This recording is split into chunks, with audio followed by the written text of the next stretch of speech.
Hello everybody, welcome back. It's Dumplet here, and here's an item on summations, where we have the theme that algebra is key. Find the sum of the digits of the long expression below. So try to get the value of this sum. As usual, pause this video if you'd like to give this item a try, and if you're done, let us dive into the solution. Now let's try to make some primary observations about the sum. So note how every addend, every term is almost of the same format. If we replace all the 10 raised to zeros in the first expression by a variable x, if we replace the 10 raised to 1 in the second expression as a variable x, note how every term is of the form x plus 1 quantity cubed plus 1 all over x squared plus x plus 1. And the x varies from term to term. Now in the first term we have x equals 10 raised to 0. In the second term we have x equals 10 raised to 1, and so on and so forth. The last term we have x equals 10 raised to 313. Now this is a very common thing to do when getting summations. We're always trying to find patterns, and one method to help us simplify or at least get the value of the sum is by representing stuff by variables and to see if we can simplify stuff. So it's particularly interesting that every term is of this form. So let us try to dig into what can we do with this. In fact, we can start by doing just some algebraic manipulation and just applying our concept in algebra. Right, note how the numerator is technically a sum of two cubes, because the 1 here, I can replace it by 1 cube, and now it's a sum of 2 cubes, as seen here. So since it's already a sum of 2 cubes, it motivates us to do the factoring.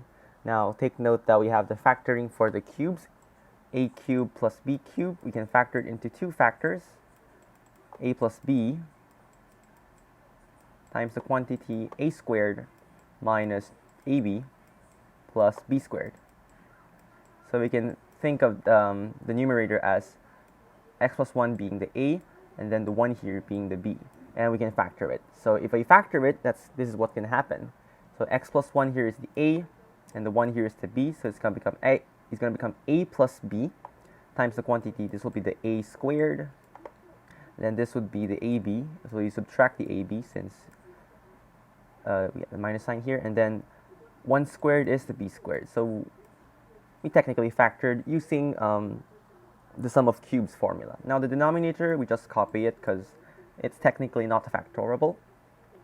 Now let's try to simplify stuff. So well, this one should be easy. This is just x plus 2. And now for this part, let's try to expand everything. So expanding would give us, so this will become x plus 2 as mentioned, and expanding this, x plus 1 quantity squared will become x squared plus 2x plus 1. Now minus x plus 1 times 1, we can distribute the negative sign, and we're going to end up with minus x minus 1, and then the 1 squared is just 1 anyway. After which we can simplify this further. Let's just simplify everything within this parenthesis. So we can simplify it to be x squared plus x plus 1. And it's fascinating because we now have a common factor in the numerator and the denominator, the common factor of x squared plus x plus 1. So we can simply cancel that.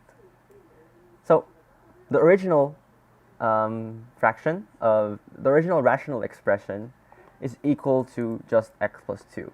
In fact, we can have this relationship here. We have this is actually just equal to x plus 2. And this is the part where we are actually going to see that algebra is indeed key in this item, because since every term or every addend of the sum is of that form, we know that this will hold true.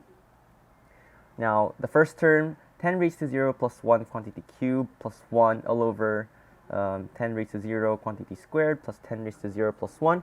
This hard to read expression is just 10 raised to 0 plus 2.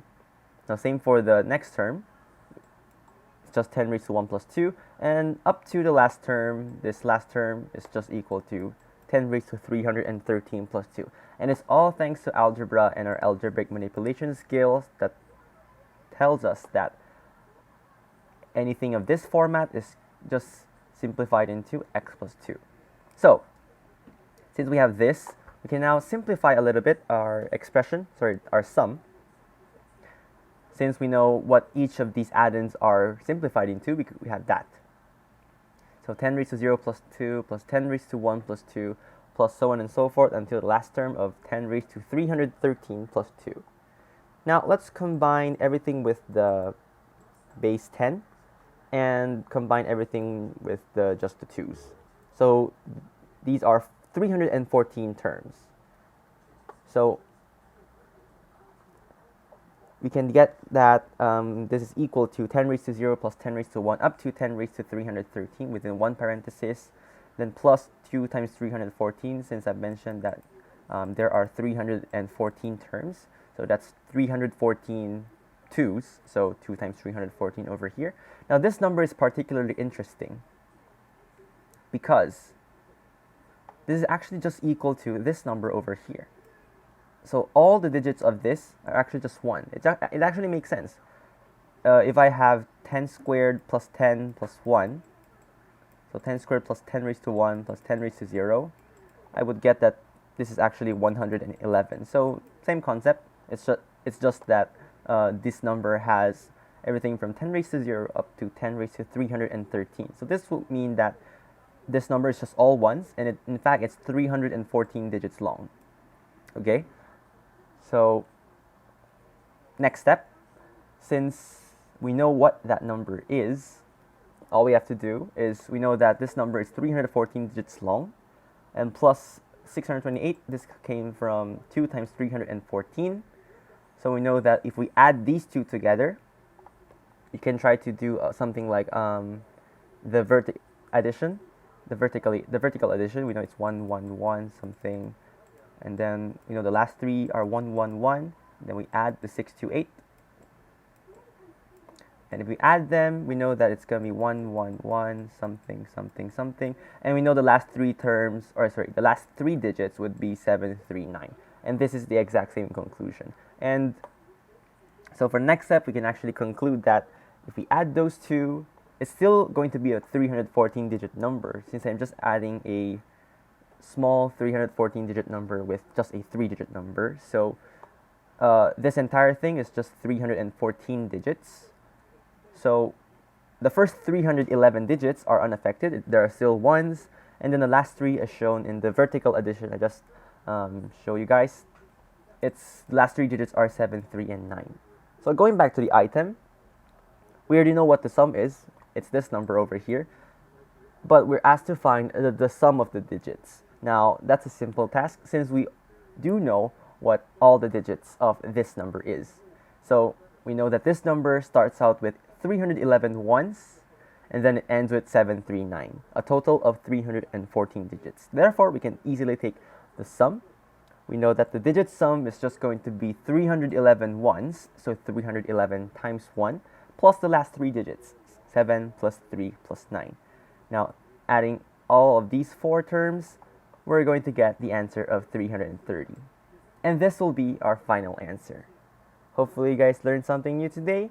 Hopefully you guys will be able to use this in your future math Olympiads and competitions. And I'll see you guys next time. Bye-bye.